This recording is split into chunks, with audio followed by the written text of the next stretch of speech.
When I was a teenager, I played a game called The Elder Scrolls Morrowind. To say that that game was an epic adventure is an understatement. Morrowind is an icon, and it defined a great deal of my childhood. Later on, I played Skyrim, which I believe to be even better, probably because I appreciated the streamlined functionality of the game. When I first walked through the green hills of Skyrim on the way to Riverwood, I was blown away. Hands ablaze with fire, sword and shield at the ready, it was my first day of many in this beautiful place that I called home. And of course, I remember all the dragons, too. Skyrim was a tremendous accomplishment of a game, yet it wasn't without its flaws. Skyrim, like many Bethesda games that came before it, was buggy, stiff, floaty, and housed a world that didn't react to anything the player actually did. But still, the sheer fantasy of it was enough to win me over. It was bold, big, and beautiful. Bethesda is known for Skyrim. But you fast forward today, and Bethesda is known for a very different game. The critical failure of Fallout 76 is a story that will never fade away, like the writing in a book that cannot be erased. Its cataclysmic effect on the industry has spawned more backlash than any other game released this year, much to the disdain of any loyal Bethesda fan. And the response from most is resentment, often hostile. Fallout 76 can be looked at as one of the worst games of the year, both in terms of a quality standpoint and as a standalone video game. You know all about it by now, so I'm not going to bore you. Many a gamer looking for a justified refund have unfortunately been met with the cold reply of sorry no, even those who played the game just for a few minutes to test it out.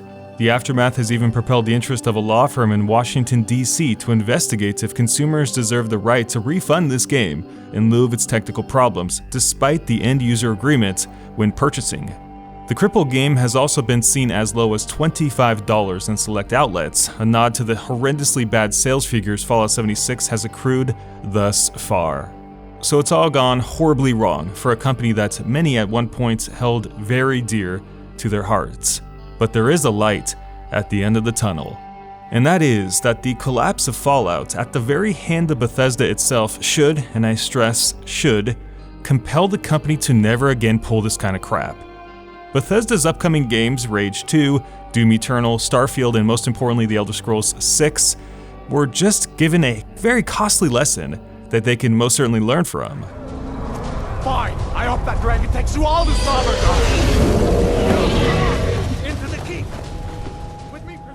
Fallout has never been as popular or dear to the industry as The Elder Scrolls, let's just be honest here. We've played more hours of Elder Scrolls than Fallout, and we bought more copies of Elder Scrolls than Fallout. Plus, The Elder Scrolls is basically the poster child of Bethesda. Fallout wasn't even created by Bethesda, they simply picked it up after Fallout 2.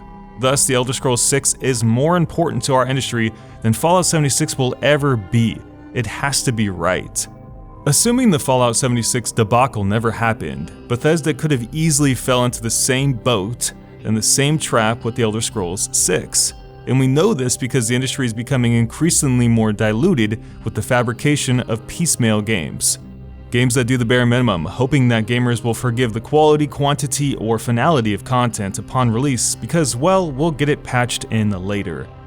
It's become ever more tempting today to create games under the guise that they will launch feature complete when other companies are practicing the same exact idea.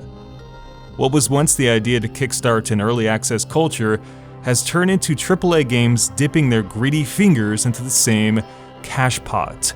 After all, fast turnaround times for games ensure a quick buck while minimizing the cost of a lengthy development. If the consumer buys the game either way, what does it really matter in the end, right? Publishers have realized that they can indeed cut those corners by slicing up their content and stacking it up inside a foolproof 365-day plan. These live gaming attitudes are so appetizing as they ensure said game remains relevant and in the news, which is important, as their updates often stir conversation among the industry to get the brand reinforced every few months or so, and that is incredibly important. You can't get that if you release a game and just let it sit there.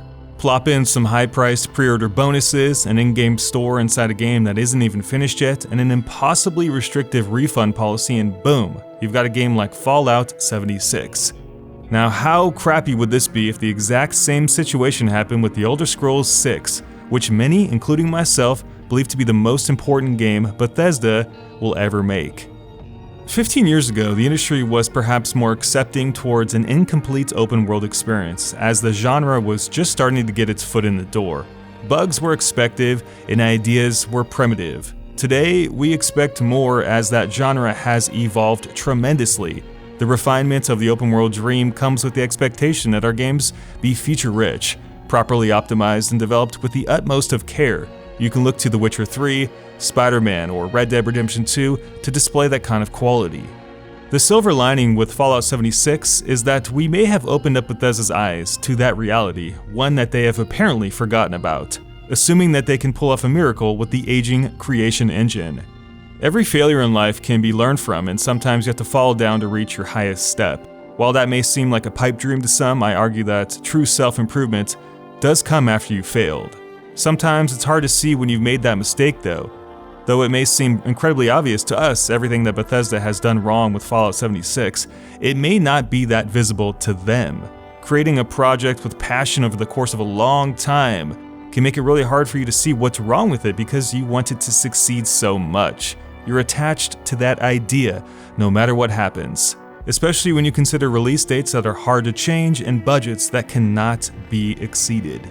It's when a company really screws up and does nothing about it that's the problem.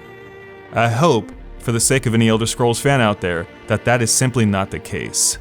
But that is why today's industry is so great, because we can speak out and address problems with games. And that's the good that can come from Fallout 76, that Bethesda has hopefully learned finally that none of their future games should turn out like this.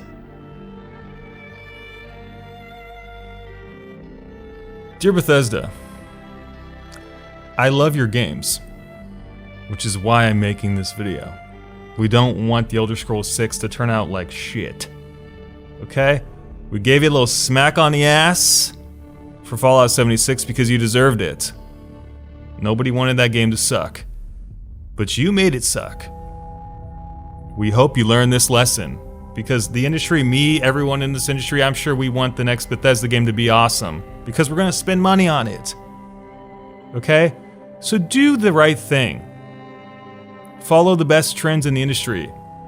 Put care into your games. Build a goddamn new engine, by the way. And don't release games in the States of Fallout 76. This is the message I hope you learn from this broken trash can bargain bin game you just put out on the market, which we all know was to take advantage of the word Fallout.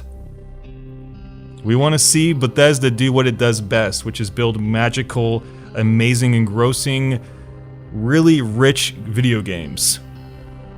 And we know you can do that.